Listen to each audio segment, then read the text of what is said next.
Javier বাবা বাসায় আসবে, সেই জন্য আমাদের বাসা থেকে চলে আসলাম। বাসায় আসার পরই আমি মুরগির মাংস রান্না করলাম আর তেলেতে টাকি মাছ ভেজে পাটাতে পিষে ভর্তা করলাম। হ্যালো এভরিওয়ান, সবাই কেমন আছেন? আশা করি আপনারা সবাই ভালো আছেন। আলহামদুলিল্লাহ আমরাও সবাই ভালো আছি। সবাই আমাকে স্টার দিয়ে পাশে থাকবেন, আর আমার ফেসবুক পেজটিকে যদি ফলো দিয়ে না আসেন অবশ্যই ফেসবুক পেজটিকে ফলো আর ইউটিউব চ্যানেলকে সাবস্ক্রাইব করে আসবেন। আমার ইউটিউব চ্যানেলের নাম আর ফেসবুক পেজের নাম একই। আজকের ভিডিওটি সকাল থেকেই শুরু করলাম। সকালে খাবার খাওয়ার পরে রেডি সেডি হয়ে বাসার উদ্দেশ্যে রওনা দিয়েছি। আপনাদের ভাইয়া আসবে বাসায়। আপনাদের ভাইয়া আমাকে সকালে বলতেছে সে নাকি বাসায় আসবে। হুটহাট করে আমাদের বাসা থেকে বাসে চলে আসতেছি। ছেলে মেয়েকে নিয়ে বাসায় এসে রান্নাবান্না করতে হবে, সেই জন্য সকাল সকালই আমাদের বাসা থেকে বাসায় চলে আসলাম। বাসায় আসার পর টুকিটাকি যেগুলো কাজকাম ছিল ওইগুলো সেরে রেখে তারপরে রান্নাবান্নায় চলে আসলাম। আজকে দুপুরে আমি টাকি মাছ তেলেতে ভেজে তারপর পাটাতে পিষে রসুন পেঁয়াজ ভেজে পাটাতে ভর্তা করব, আর লেয়ার মুরগির মাংসটা রান্না করব। টাকি মাছের মধ্যে হলুদের গুঁড়া, মরিচের গুঁড়া, লবণ দিয়ে মাখিয়ে রেখে তারপরে টাকি মাছগুলো এপাশ ওপাশ করে কিন্তু লাল লাল করে টাকি মাছগুলো কিন্তু ফ্রাই করে নিয়েছি।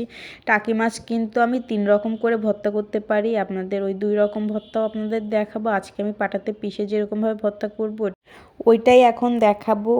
পেঁয়াজ, কাঁচামরিচ, রসুন এগুলোও ভেজে নিলাম টাকি মাছগুলো ভেজে নেওয়ার পরই। আর যেহেতু আমি লেয়ার মুরগির মাংসটা রান্না করতেছি, এটা কষানো অনেক সময় লাগবে, অনেকক্ষণ সময় নিয়ে মাংসটা কিন্তু কষানো লাগবে, সেই জন্য মাংসটাই আগে বসিয়ে দিলাম। যেহেতু সময় নিয়ে মাংসটা কষানো লাগবে, সিদ্ধ হতে দেরি হবে। আমি মশলাটা কষিয়ে নেওয়ার পরই তারপরে মাংস দিয়ে দিয়েছি। আর আমার বাচ্চা কাচ্চা যেহেতু আলু পছন্দ করে আলুও দেওয়া হয়েছে। ওইদিকে মাংসটা কষানো হচ্ছে, এদিকে আমি পেঁয়াজ, কাঁচামরিচ, রসুন আর শুকনো মরিচ ছিল এগুলো আগে পাটাতে পিষে নিব, তারপরে টাকি মাছগুলো ভেজে রাখছি তারপর এগুলোও পিষে নিব। পেঁয়াজ, কাঁচামরিচ, রসুন এগুলো বেটে নেওয়ার পরই তারপরে মাছগুলো ভেজে রাখছিলাম এগুলো পাটাতে পিষে নিলেই কিন্তু ভর্তা কিন্তু কমপ্লিট। টাকি মাছের ভর্তা, টাকি মাছ ভর্তা কিন্তু পেঁয়াজ কাঁচামরিচ তেলে দিয়েও কিন্তু ভর্তা করে নেওয়া যায়। আর এরকমভাবেও পাটাতে আপনারা কারাকে এরকমভাবে টাকি মাছ ভর্তা করে খেয়েছেন অবশ্যই কমেন্ট করে জানাবেন। এই টাকি মাছ ভর্তাও কিন্তু অনেক মজা, যেহেতু এটা আমি পাটাতে পিষে ভর্তা করতেছি এটার টেস্ট একরকম, আরেক রকমভাবে যেটা করব ওটার টেস্ট আরেক রকম। ওটাও আপনাদের দেখাবো নেক্সট টাইম যখন ওটা আমি ভর্তা করি, সেখন আপনাদের দেখাবো। আর এইদিকে কিন্তু ভর্তা করতে করতে কিন্তু আমার লেয়ার মুরগির মাংসটাও কিন্তু কষিয়ে নেওয়া হয়ে গিয়েছে। এখন পরিমাণ মতো ঝোলের পানিটা দিয়ে দিলাম। এই মাংসটা কিন্তু অনেকক্ষণ সময় নিয়ে আমি কষিয়ে নিচ্ছি যেন সিদ্ধ ভালোভাবে হয়, বাচ্চা কাচ্চাও খাবে যেহেতু, সেই জন্য অনেকক্ষণ সময় নিয়ে কিন্তু কষিয়ে নিয়েছি। ঝোলের পানি দেওয়ার পরেই অনেক ঝোলের পানিও দিয়েছি যেন পুরোপুরি ভালোভাবে যেন মাংসটা আমার সিদ্ধ হয়ে আসে।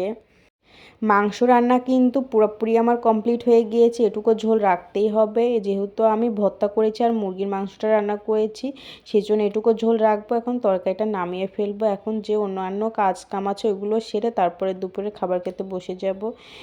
দুপুরে খাবার খাওয়ার জন্য প্লেটে ভাত বেড়ে নিয়েছি। টাকি মাছের ভর্তাটা এখন প্লেটে উঠিয়ে নিব। টাকি মাছের ভর্তা আর মাংসের তরকারি দিয়ে আজকে দুপুরে খাওয়া দাওয়া।